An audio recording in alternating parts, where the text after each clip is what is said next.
simulan na natin ang ating short horror story, Ang Bahay. Sa dulo ng kalye ng Barangay San Felipe, may isang lumang bahay na kinatatakutan ng mga tao. Walang sino man ang nagtatangkang pumasok dito dahil sa mga bali-balitang may nagpaparamdam daw sa loob.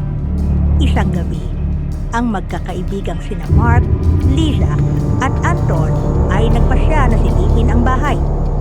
Naglakas loob silang magdala ng flashlight at pumasok sa lumang pintuan na nangingitim na sa kalumaan.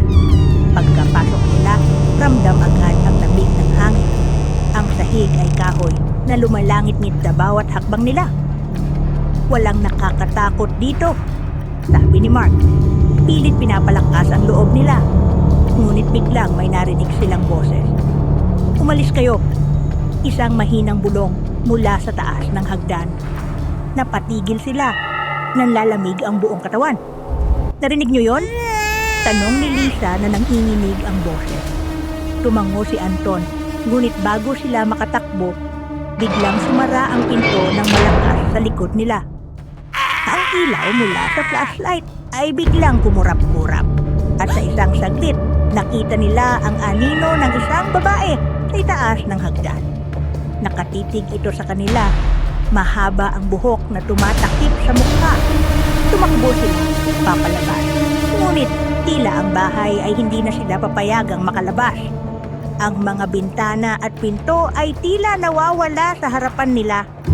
Sa sobrang takot, napaluhod si Anton at humiyaw, "Patawarin niyo kami!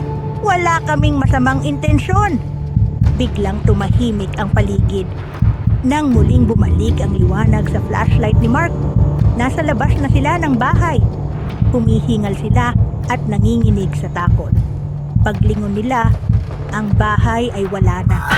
Tanging bakanteng lote na puno ng damo ang kanilang nakita. Simula noon, hindi na sila bumalik sa lugar na iyon. Ngunit sa tuwing madadaan sila sa dulo ng kalye, palagi nilang nararamdaman ang malamig na hangin at ang tila nanonood na mga mata mula sa dilim. Wakas, mga apo, kung kayo ay may kwentong kababalaghan, mangyari ibahagi at i-message sa akin. Don't forget to follow at subscribe. See you next time.